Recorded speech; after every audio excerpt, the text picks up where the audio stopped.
Assalamualaikum warahmatullahi wabarakatuh.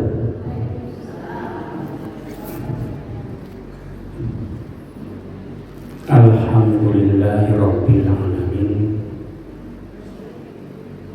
Nahmaduhu wa nasta'inuhu wa nastaghfiruh wa natubu ilaihi. Asyhadu an la ilaha illallah wahdahu la syarikalah wa asyhadu anna Muhammadan abduhu wa rasuluh. Allahumma shalli ala Muhammad wa ala ali Muhammad. Amma ba'du. Wa qala ta'ala fi kitabihil karim. A'udzu billahi minasy syaithanir rajim. Ya ayyuhalladzina amanu taqullaha haqqa tuqatih wa la tamutunna illa wa antum muslimun. Wa qala Rasulullah sallallahu alaihi wasallam, wa inna asdaqal hadisi kitabullah wa khairul huda dan Nabi Muhammadin sallallahu alaihi wasallam, wa syarrul umuri muhdatsatuha wa kullu muhdatsatin bid'ah wa kullu bid'atin dhalalah. Puji beserta syukur telah kita panjatkan kepada Allah Subhanahu wa ta'ala. Limpahan rahmat dan nikmat-Nya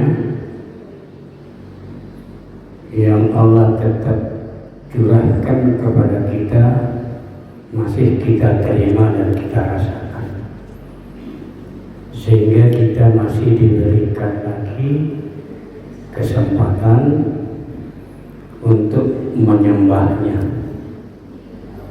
beribadah kepadanya dengan tanpa mensertakan sesuatu dengannya.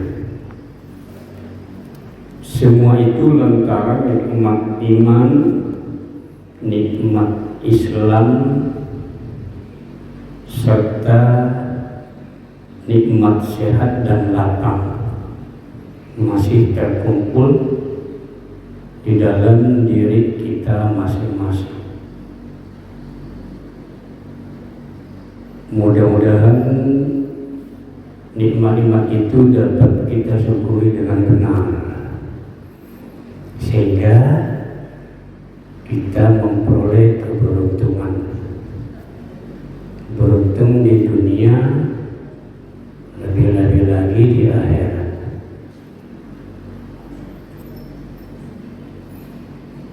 Kepada utusannya Rasulnya Muhammad sallallahu alaihi wasallam juga kita berucap, telah kita ucapkan dan kirimkan kepada beliau selawat beserta salam. Moga-moga nanti di hari kiamat diakui oleh beliau sebagai umatnya, lantaran di dalam beribadah kepada Allah selalu mengikuti contoh-contoh yang telah beliau contohkan kepada umatnya, sehingga syafaat yang dimintakan beliau kepada Allah Subhanahu wa ta'ala untuk kita, untuk umatnya, Allah izinkan. Maka beruntunglah pada waktu itu seorang hamba Allah mendapatkan syafaat dari nabinya Rasulnya Muhammad SAW atas izin Allah Subhanahu wa ta'ala. Ibu jemaah perwiritan Masjid Jami' Muhammadiyah yang semoga selalu dirahmati Allah Subhanahu wa ta'ala. Tanpa terasa kita sudah berada di bulan Dzulqa'dah. 4 Dzulqa'dah. Setelah bulan Dzulqa'dah masuk bulan Dzulhijjah.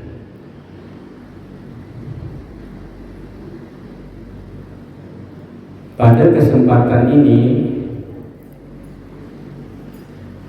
ada kajian yang penting tentang puasa sunnah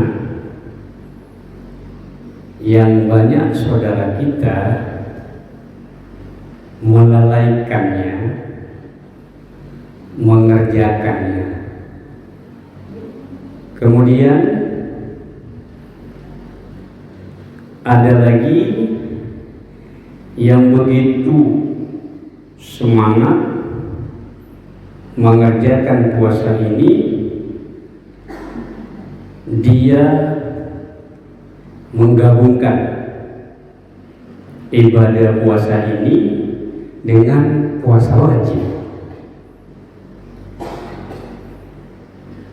Inilah yang perlu kita dudukkan agar kita beribadah diterima oleh Allah Subhanahu wa Ta'ala. Karena ibadah ini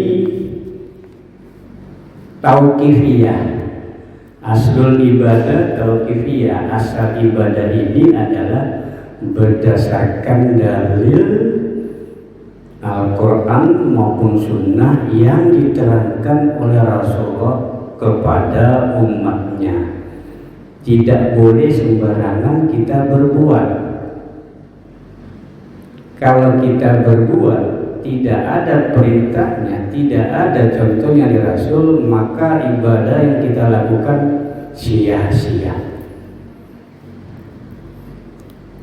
Mungkin ibu pernah mendengar saudara-saudara kita menggabungkan ibadah puasa sunnah, puasa 6 Syawal dengan membayar utang puasa Ramadannya. Mungkin ibu pernah dengar. Jadi dia bayar utang puasa Ramadan, lalu dia melakukan juga puasa 6 di bulan Syawal, digabung sama dia. Apakah itu memang benar? Memang dituntut oleh Rasulullah yang telah dijelaskan oleh ulama-ulama dari sahabat-sahabat Rasul dan para tabi'in yang mengajarkan sampai kepada kita. Maka kita harus tahu betul supaya kita beribadah tidak sia-sia.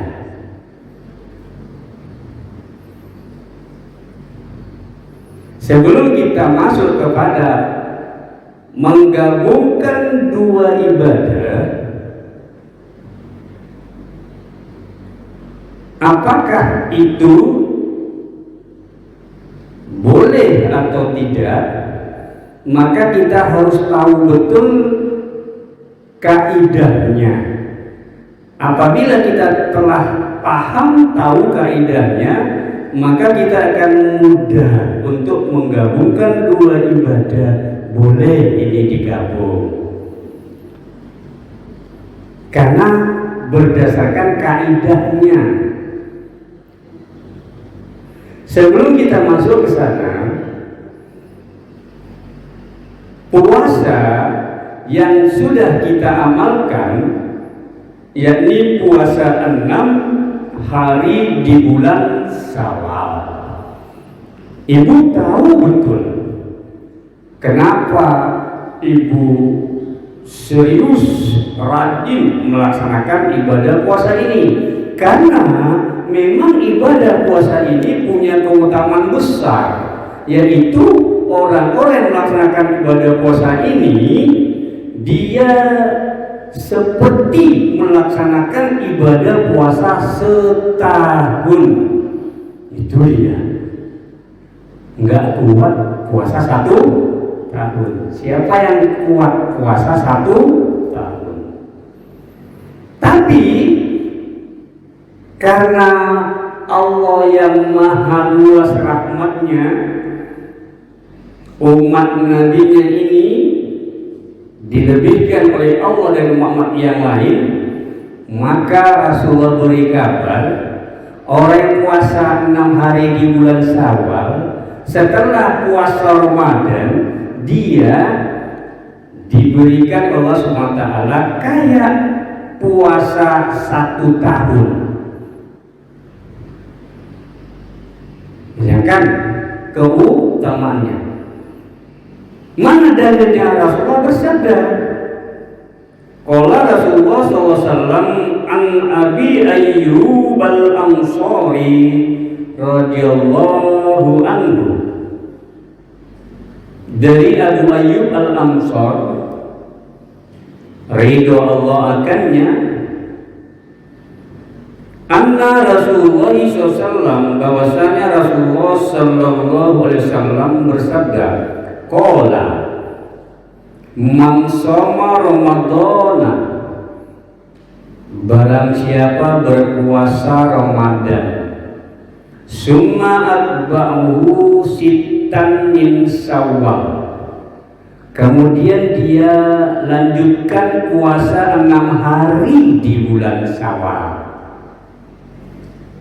karena kasyamid dahri, maka dia seperti puasa 1 tahun penuh. Ini keutamaan orang-orang yang puasa kemarin 6 hari di bulan Syawal setelah puasa Ramadan. Makanya kita harus mengilmui tentang kaifiyah, cara melaksanakan puasa ini dan bagaimana benarnya supaya yang puasa dikatakan kayak puasa setahun itu didapat. Kita harus mengilmui dulu. Kalau tidak, bukannya dapat puasa 1 tahun, cuma dapat lapar dan haus. Jemaah perwiritan Masjid Jami Muhammadiyah Kota Dumai yang dirahmati Allah Subhanahu wa Ta'ala, penjelasan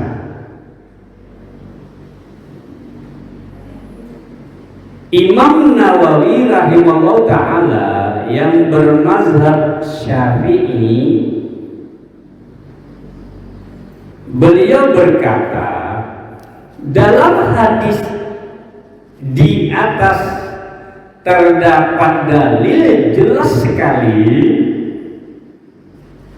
bagi mazhab Syafi'i, Ahmad, Daud berserta ulama yang sepakat dengannya mengenai sunnahnya puasa 6 hari di bulan Syawal. Tidak ada pertentangan ya antara ulama-ulama dari kalangan yakni yang bermazhab Syafi'i.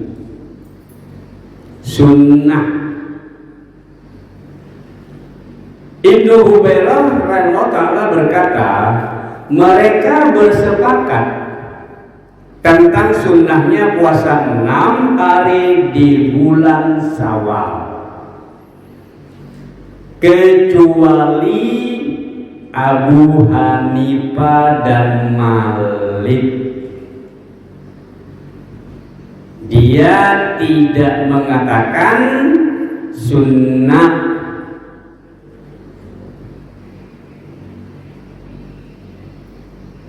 dia mengatakan makruh. Ini yang harus kita ketahui. Padahal hadis-hadis yang menuntun ke arah sana semuanya berderajat sahih ya. Jadi Abu Hanifah dan Malik menghukum makruh, enggak sunnah. Ibu jamaah rahmatullah. Maka pendapat yang paling benar adalah sebagaimana dicatat oleh Ibnu Mubarak, hukum puasa 6 hari di bulan Syawal adalah sunnah yang dianjurkan oleh Rasulullah SAW kepada umatnya. Lalu bagaimana cara melaksanakannya? Ini yang patut kita ketahui. Karena ada kebimbangan, keraguan bagi saudara kita yang mau melaksanakannya. Apakah berurutan, apakah berselang-seling, dan seterusnya. Ini jadi kebingungan dia. Padahal ya dikatakan oleh Allah dalam Al-Quran ayat beribadah itu sesuai dengan kesanggupan. Kalau kita sanggup berturut-turut, turut-turut. Kalau kita tak sanggup turut-turut, selang-seling, selang-seling. Maka ini jadi pegangan, sehingga kalau orang lain berturut-turut, kita berselang-seling. Bukanlah orang yang berturut-turut lebih baik, atau sebaliknya, bergantung kepada pribadi mengamalkan ibadah sesuai dengan kesanggupan. Sehingga orang melaksanakan ibadah itu kalau sesuai dengan kesanggupan dia, mudah mendapatkan keikhlasan, tidak terpaksa. Kan gitu dia. Kita sebut sini.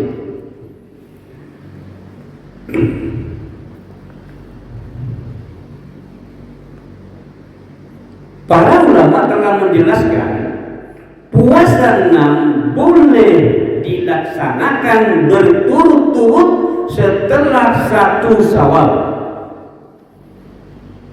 2 Syawal, 3 Syawal, 4 Syawal, 5 Syawal, 6 Syawal, 7 Syawal. Selesai. Ada yang praktik demikian, kata ulama yang satu,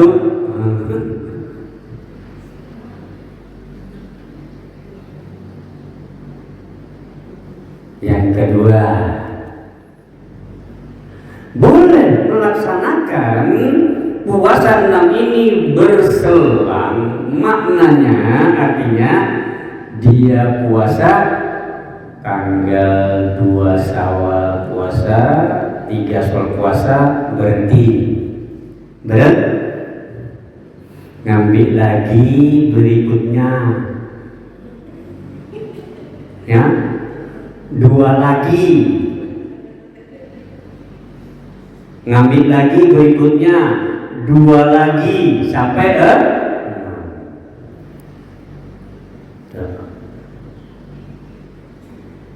kemudian yang terakhir, dia pun boleh di akhir dari bulan Syawal itu sebagaimana di awal bulan Syawal.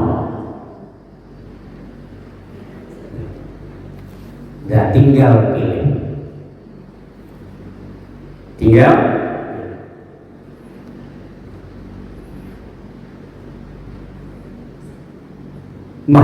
Manakah yang terbaik kata para ulama, manakah yang abdul kata para ulama. Memang di dalam amal itu yang dikerjakan Allah pasti ada yang lebih abdul.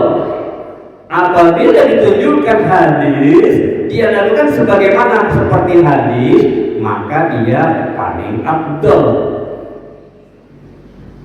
Apalagi di dalam ayat paling abdul.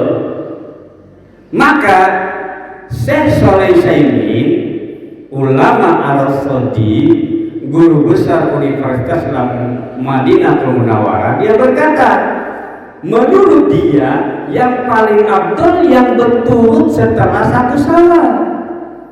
Kata dia. Kenapa? Ya. Maaf, menurut beliau yang paling afdol setelah dia membayar hutang puasa wajib langsung dia puasa 6. Nih kata dia. Kenapa kata beliau? Karena kita masih punya utang. Nih. Jadi punya utang 6-7 hari bayar berturut langsung sambung 6 Syawal ini kata beliau. Kenapa? Karena memang kita diciptakan Allah Subhanahu wa taala tidak lain adalah untuk beribadah. Maka waktu-waktu yang ada sama kita dijadikan untuk beribadah.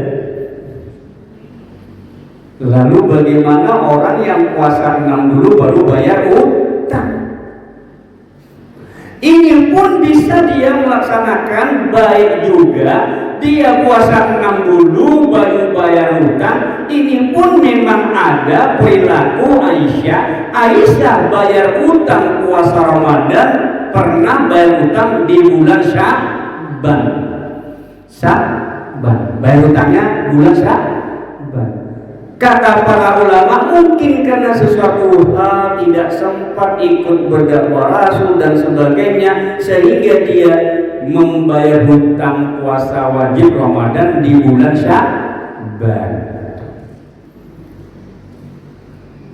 Dan jelas, maka kesimpulannya, lakukanlah ibadah puasa sunnah itu yakni sesuai dengan kemampuannya, ya, kelapangannya. Apakah ibu mau dulukan puasa wajibnya atau mau dulukan puasa 6-nya? Hanya saja perhatikan hadis yang menyatakan orang yang puasa 6 di bulan Syawal dia akan seperti puasa 1 tahun apabila puasa Ramadannya belum dia bayar. Ini belum dia bayar. Maka kalau ibu puasa 6 selesai, Ramadannya belum dibayar, bulan Syawal belum dibayar, bulan Dzulqa'dah belum dibayar, bulan Dzulhijjah belum, Muharram belum diberi nilai dapat puasa 1 tahun. Kenapa? Karena belum selesai puasa Ramadan, masih punya tanggungan. Ini kata ulama ini. Makanya hadis itu berbunyi man shoma Ramadanan, ya, summa atba'ahu sittan. Siapa yang puasa Ramadan, summa kemudian atba'ahu sittan, dia sambung, dia ikuti, dia lanjutkan puasa 6 hari di bulan Syawal. Kata ulama al-hadis, summa di sini rentetannya orang itu harus sempurnakan dulu puasa Ramadan. Kalau sudah sempurna puasa Ramadan, barulah dinilai sama Allah kayak puasa 1 tahun. Tapi kalau belum sempurna, masih digantung dulu. Makanya yang lebih mententramkan kalau kita tahu hakikat hidup beribadah, bayar dulu puasa wajib, lalu lanjutkan puasa 6 supaya cepat dapat puasa 1 tahun. Memang itu kehidupan kita di dunia untuk beribadah. Tuh kata Syekh Saleh Utsaimin itu, kalau mau dinilai cepat dapat pahala nilai puasa 1 tahun. Kita lanjutkan, sudah paham. Sekarang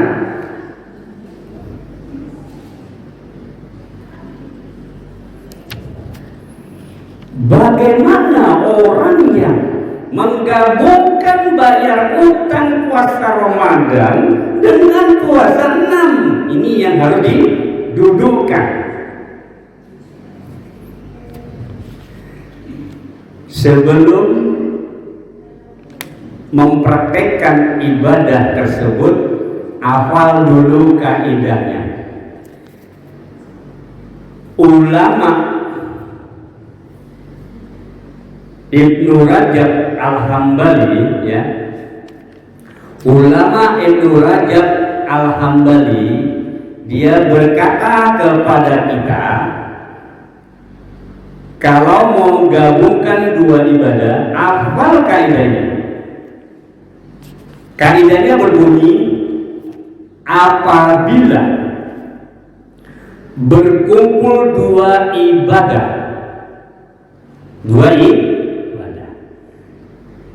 satu jenis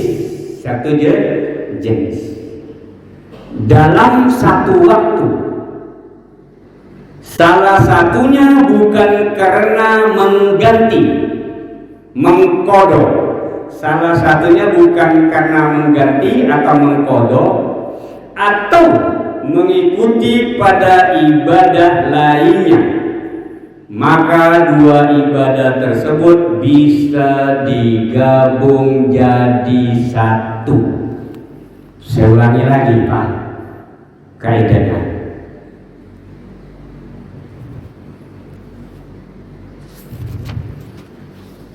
Apabila ia berkumpul dua ibadah satu jenis dalam satu waktu, salah satunya bukan karena mengkodok atau mengganti atau mengikuti pada ibadah lainnya, maka dua ibadah ini bisa digabung jadi satu. Kita terapkan kaidah ini, kita terapkan. Puasa 6, apakah dia mengikuti puasa Ramadan atau tidak? Ngikut puasa Ramadan. Tadi katanya dia itu yakni mengikuti pada ibadah lainnya. Jadi puasa 6 ini mengikuti ibadah puasa Ramadan. Kemudian keduanya, orang yang melakukan itu bayar utang. Tadi kaidahnya tidak bayar utang, tidak mengkodok. Orang tadi mengkodok, berarti tak bisa diterapkan kalau dia bayar utang. Maka tadi, ya, kedua, ibadah puasa Ramadan wajib, ibadah puasa Senin, puasa 6 Syawal sunat, maka tak satu jenis, satu wajib, satu sunat. Tapi kalau sama-sama sunat, satu jenis, maka apa kata ulamanya? Nah, di sini kita simpulkan, kalau seorang menggabung puasa Syawal dengan mengkodok puasa Ramadan, maka hukumnya tidak boleh. Karena puasa Syawal di sini mengikuti kepada puasa Ramadan. Ya. Sedangkan orang yang melaksanakan ini adalah dia mengganti, mengkodok. Padahal tadi ibadahnya bukan mengkodok atau mengikuti ibadah lainnya. Lalu namun apabila seseorang menggabungkan puasa Syawal dengan puasa 3 hari dalam sebulan, puasa ayamul bid. Nih, dia gabungkan puasa Syawal dengan puasa 3 hari dalam sebulan ayamul bid, atau dia gabungkan dengan puasa Senin, Kamis, atau dia gabungkan dengan puasa Daud, maka ini hukumnya boleh. Kan ini enak beribadah. Ibu dapat puasa Senin Kamis, ibu dapat puasa Syawal, ibu dapat puasa Daud, ibu dapat puasa Ayamul Bid, satu jenis, satu waktu, satu sifat, tidak mengkodok atau tidak mengikuti ibadah lain. Maka praktek besoknya, kalau ibu mau dapat 2 ibadah, kebetulan puasanya Senin Kamis, di situ ada puasa Ayamul Bid, ambil ada hari Kamisnya, dapat puasa Kamisnya. 13, 14, 15. Di tanggal 15 ada puasa Kamis. Niatkan ke situ, 2 ibadah saya gabung. Dapat ibu puasa Ayamul, dapat ibu puasa Kamis.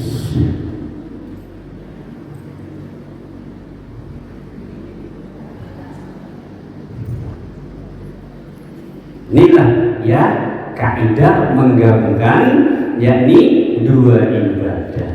Apa faedah ya? Faedah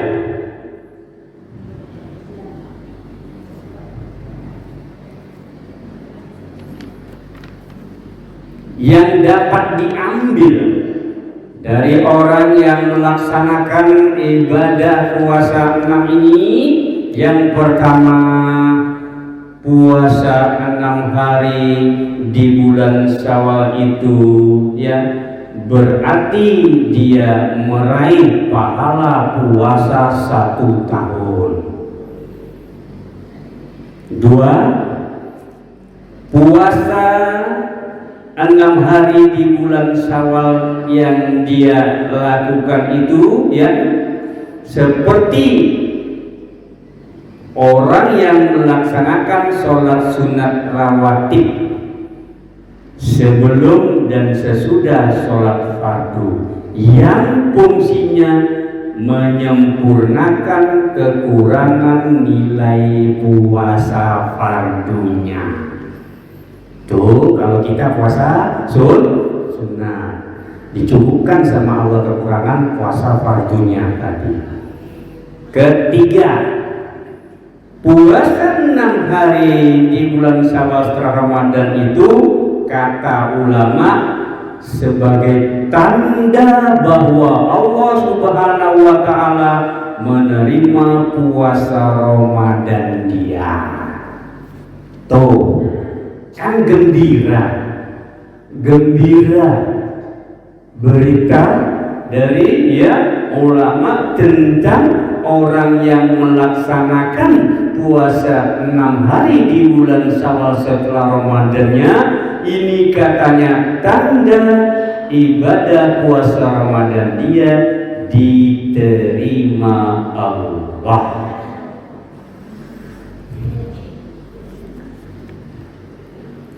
Sebab Allah Subhanahu wa ta'ala apabila menerima amal seorang hamba, maka dia akan memberikan taufik hidayah kepadanya untuk melakukan amal-amal soleh setelahnya. Itu tandanya diterima oleh Allah ibadah Ramadannya. Allah kasih taufik hidayah, dia bergegas melaksanakan amal-amal setelahnya.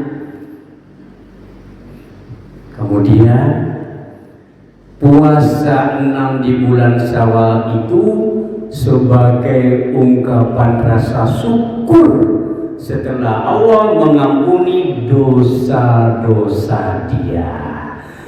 Tentulah kita diampuni Allah, maka kita berterima kasih. Maka tandanya kita melaksanakan lagi ibadah sunnah puasa 6 di bulan Syawal.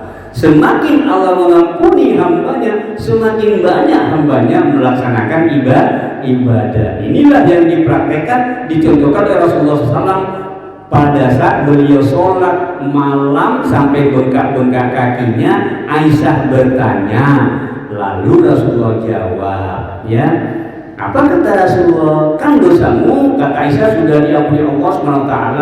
Yang kemarin, yang akan datang, kok begitu-gitu ibadahnya? Kata Rasulullah, apakah aku ya tidak senang kalau dijadikan sebagai hamba yang pandai bersyukur, abdan syakur.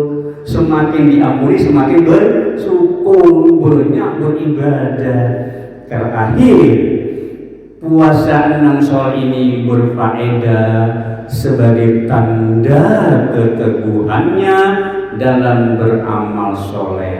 Karena amal soleh tidaklah terputus dengan selesainya Ramadan, dia terus berlangsung selagi nyawa hamba Allah masih di badannya. Sampai mati baru berhenti. Inilah dia tanda keteguhan dia, keistiqomahan dia di dalam beramal soleh. Sampai sini barangkali ibu jamaah Allah perlu ada yang dipertanyakan.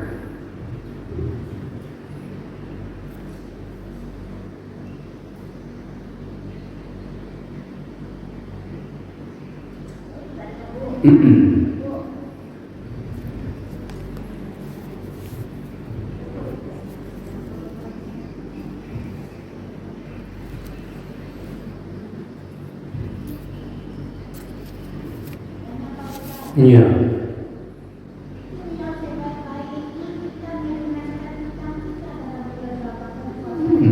Iya. Iya. Inilah yang dijawab oleh ulama besar kita, Syekh Syarif. Sebaiknya bayar dulu utang puasanya, karena kita punya utang kepada Allah. Sedangkan puasa 6 sunnah. Kalau kita tak puasa sunnah tak berdosa. Kalau kita tak bayar utang berdosa. Sedangkan nyawa ajal kita tidak tahu. Ini kata beliau, makanya hendaklah segerakan, yakni puasa Ramadannya dibayar dulu, sehingga dia akan nanti mendapatkan apa yang dia inginkan. Ini kasih berita gembira lagi. Kalaulah kita tidak sampai, tahu-tahu datang tamu, kan gitu. Ini ada berita gembira, ya. Apa kata ulama ini? Kalaulah memang dia benar-benar ini bukan maunya dia, karena Allah halangan tuh, bukan karena uzur ya yang dibuat-buat, tak dapat melakukan puasa Syawal, maka Allah akan memberikan pahala baginya sebagaimana dalam hadis qala Rasulullah, iza maridal abdu aw safara kutiba lahu misla ma kana ya'malu muqiman. Apabila seorang hamba sakit atau bepergian, maka dia ditulis seperti apa yang dia lakukan dalam keadaan mukim atau sehat, kan? Ditulis oleh Allah pahalanya, karena bukan maunya kita. Itulah kata para ulama tadi, jangan yakni merasa kerugian kalau nanti tak dapat merasakan puasa 6 gara-gara bayar puasa Ramadan, tahu-tahu datang kamu tak sampai. Ini hadis dicatat sama Allah, ya. walaupun ya sakit atau bepergian. Hadis sahih ya. Ini riwayat Imam Bukhari. Maka beruntunglah orang yang niatnya mengerjakan suatu amal ini karena Allah ya, karena ia ingin supaya nanti di yaumil qiyamah dia akan ya mudah untuk mendapatkan surganya Allah itu ya. Wallahu ta'ala. Lain.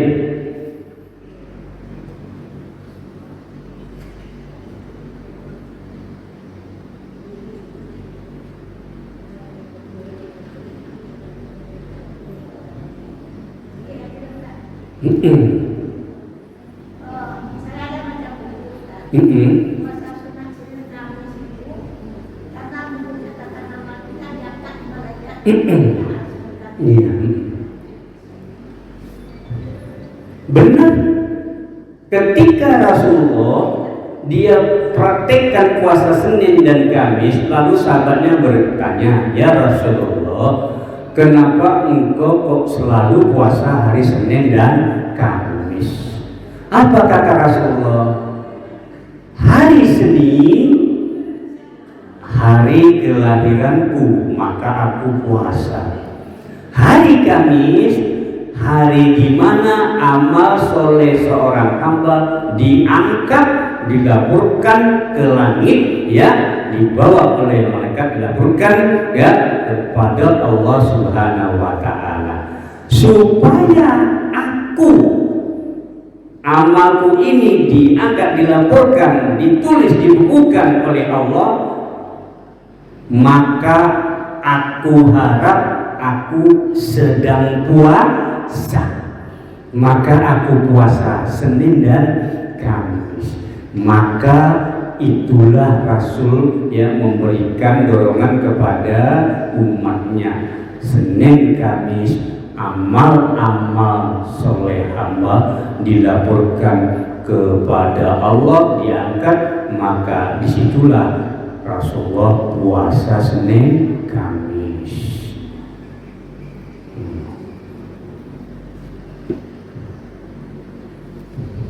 Yang lain.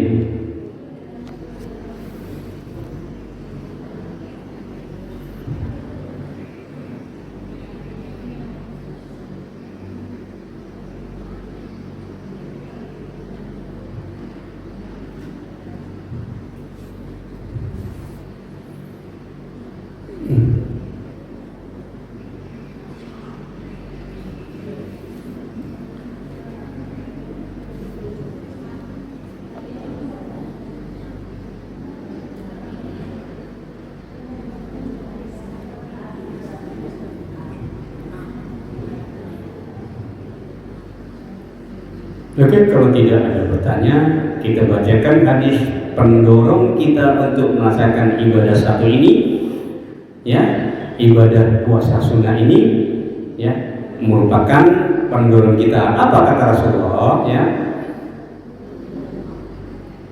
asyamu wal Qur'anu yasfa'ani lil abdi yaumil qiyamah.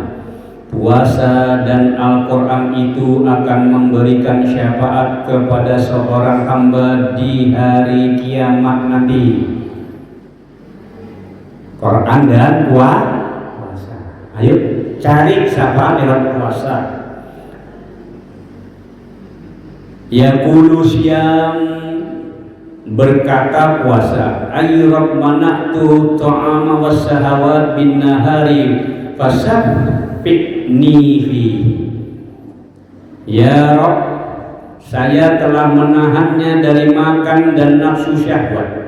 Karenanya perkenankan aku untuk memberikan syafaat kepadanya. Ini puasa ngomong sama Allah. Wa yaqul Qur'an mana'tuhun nauma bil laili fasyaffiqni fihi qala fayushaffa'ani. Quran pula berkata, ya Rabb, saya telah melarangnya dari tidur pada malam hari, karenanya perkenankan aku untuk memberi syafaat kepadanya. Beliau pun bersabda, maka syafaat keduanya diperkenankan.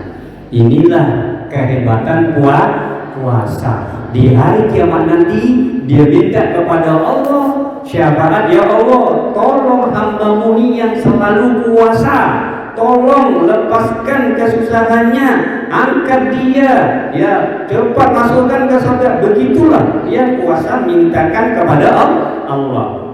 8 ibadah puasa sunnah yang dicontohkan Rasulullah berdasarkan Al-Quran dan hadis-hadis yang sahih. 8 ibadah puasa sunnah yang dicontohkan Rasulullah kepada umatnya supaya memberikan syafaat di akhirat. 1. Puasa hari Senin Kamis. Catat baik-baik.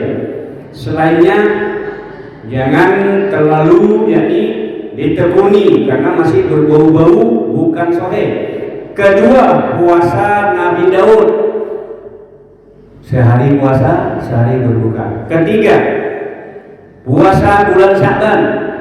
Rasulullah paling banyak puasa setelah Ramadan di bulan Sya'ban. Keempat, puasa 10 hari pertama Dzulhijjah. 10 hari pertama Dzulhijjah. Mulai 1 Dzulhijjah, 2, 3, 4, 9 Padang Arafah. Lalu 10-nya tidak makan selesai khotib turun di mimbar. Yang kelima, puasa pertengahan bulan Hijriah 13, 14, 15. Puasa Ayyamul Bid 3 hari pertengahan di bulan Hijriah. Keenam, puasa 6 hari di bulan Syawal. Tadi keutamanya dahsyat hebat, ya, kayak puasa 1 tahun. Yang ketujuh, puasa hari Arafah tanggal 9 Dzulhijjah, menghapus dosa 2 tahun yang akan datang, ya, tahun yang lalu.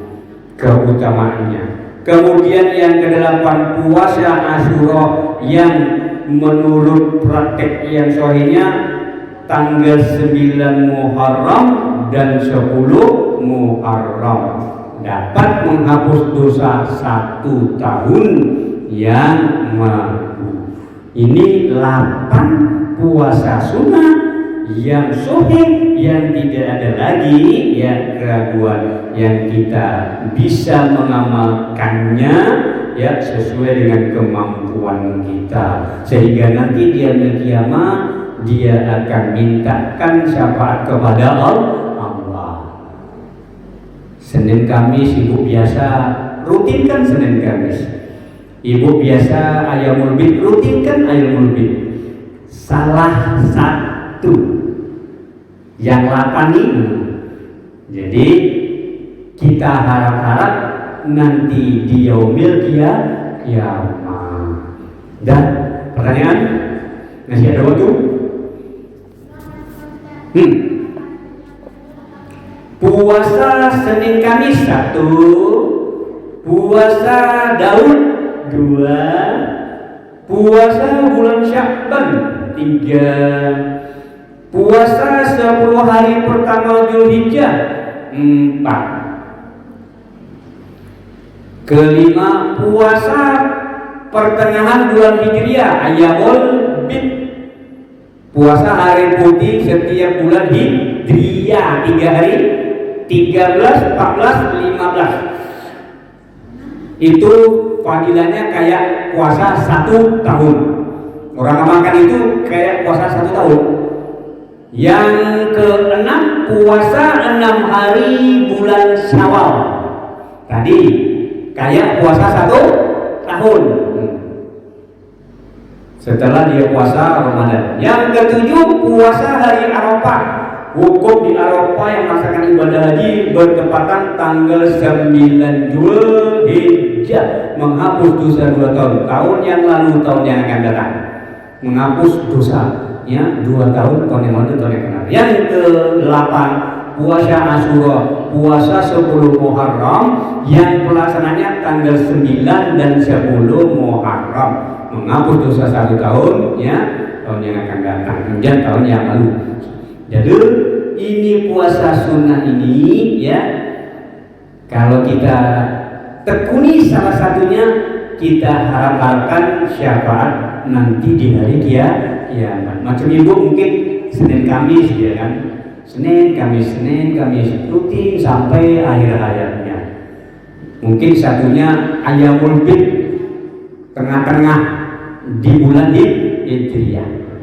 Mungkin satunya lagi ya, puasa 6 hari di bulan Syawal. Nah, dan seterusnya. Jadi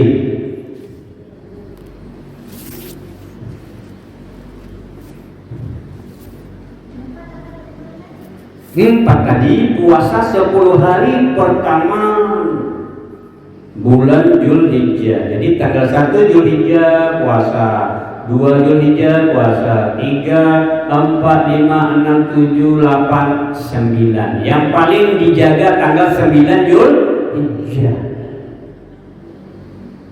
Tanggal 9 Zulhijjah dijaga nih. Jangan sampai 1, 2, 3, 4, 5, 6, 7, 8 puasa, 9 gak puasa. Nah, saya. Karena itu yang paling utama menghapus dosa 2 tahun itu 9 Zulhijjah ya.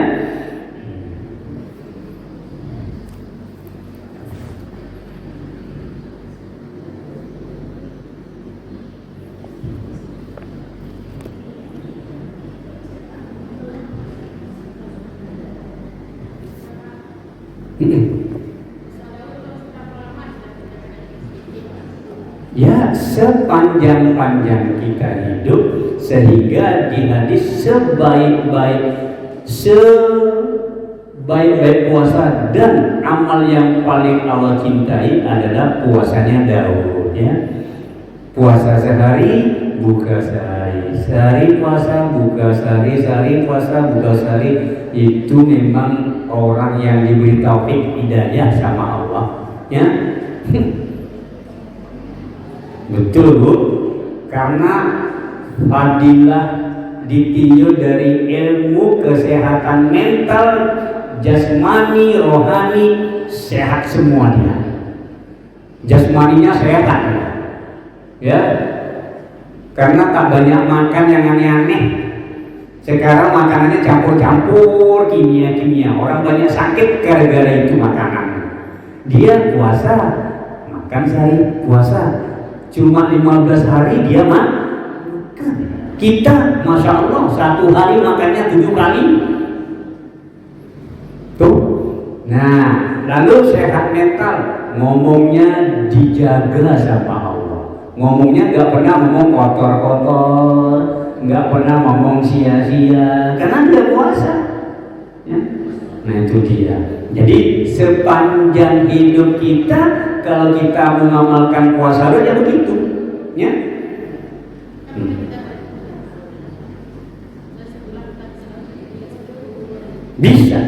Bisa ya, semampu kita di dalam beribadah. Berhenti dulu, nanti puasa lagi ya, berhenti puasa lagi, nanti terbiasa akhirnya betul-betul yang puasa sehari, buka sehari, puasa sehari, buka sehari. Cobalah umpamanya kita seminggu puasa sehari, buka, puasa, buka, dapat. Pekan kedua kita berhenti, Senin, Kamis aja. Pekan ketiga kita mulai tancap lagi, puasa sehari, buka sehari, puasa sehari, dapat. Itu nanti ditolong sama Allah, bisa dia menunitaskannya, merutitkan dia sama dia dari ingat.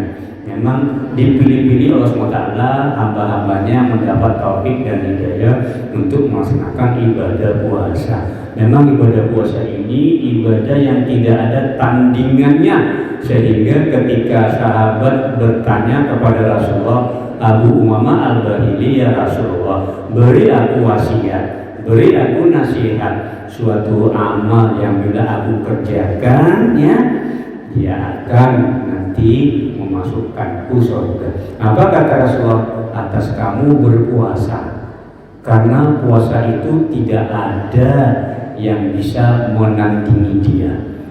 Jadi Rasulullah berwasiat kepada seorang sahabat Rasulullah. Itu ya hebatnya puasa tadi, tidak ada yang bisa menandinginya. Ya, Allah Ta'ala. Oke, kalau sudah kita tutup sampai di sini. Nanti lagi masih ada waktu 5 menit. 5 menit.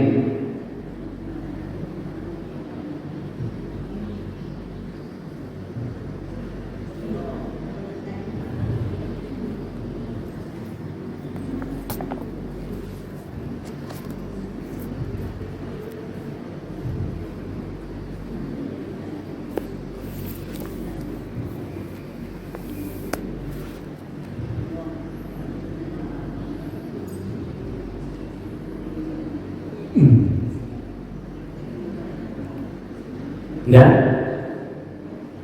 Kita tutup.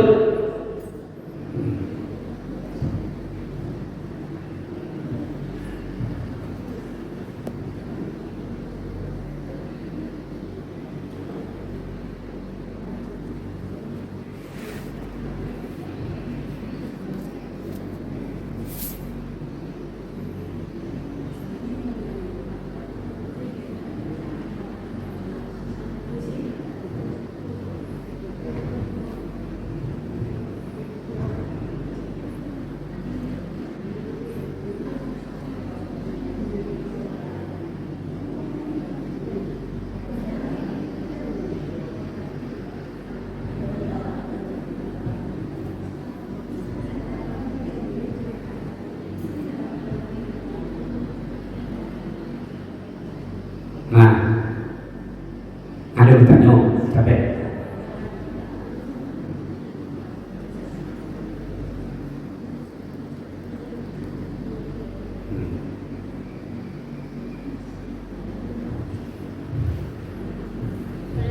Iya.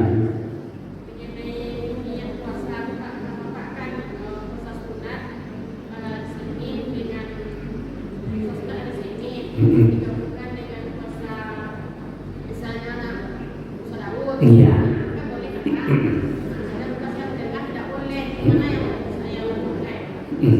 Jadi kita mau menggabungkan dua ibadah, sama-sama puasa sunnah. Sekarang kita mau puasa Senin, ya, Kamis, mau digabung dengan puasa Daud. Nah, sekarang puasa Senin kita mulai dengan puasa Daud, gitu ya.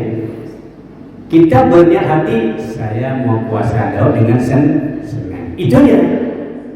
Hati berkata demikian, ya, saya besok mau puasa Daud dengan puasa Senin.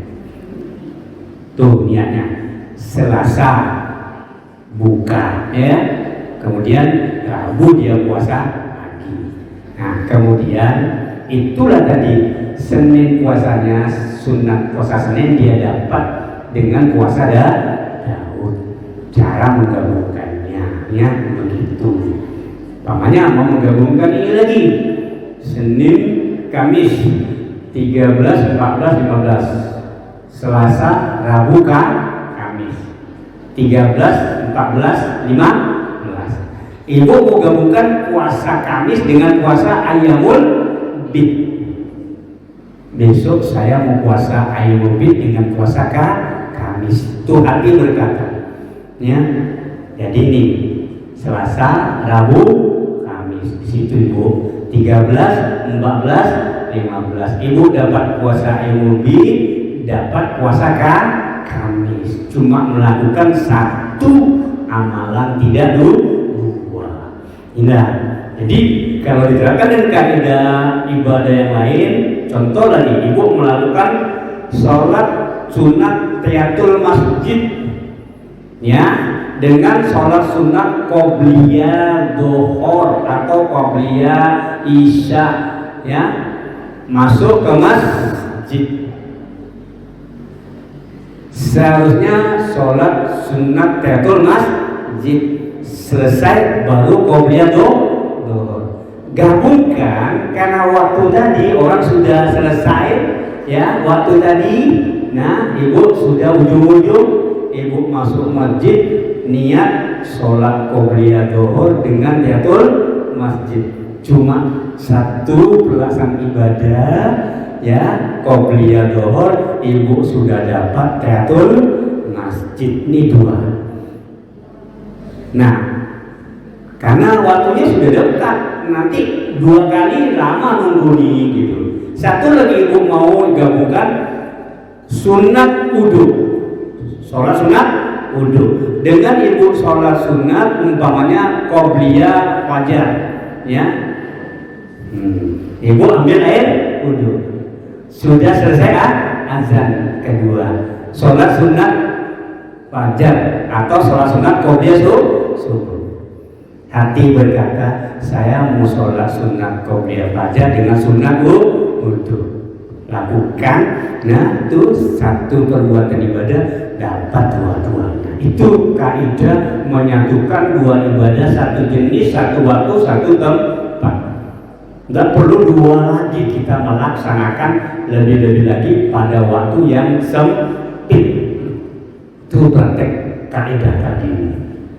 Ya, enak kalau berilmu ya. Demikianlah Ibu jemaah rahmatullah, mudah-mudahan bermanfaat. Yang benar ini dari Allah Subhanahu wa taala, tidak salah dari pribadi saya, kurangnya ilmu, maka saya mohon ampun kepada Allah Subhanahu wa taala dengan mengerjakan zikir kafaratul majlis. Subhanakallahumma wa bihamdika asyhadu an la ilaha illa anta astaghfiruka wa atubu ilaik. Warahmatullahi wabarakatuh.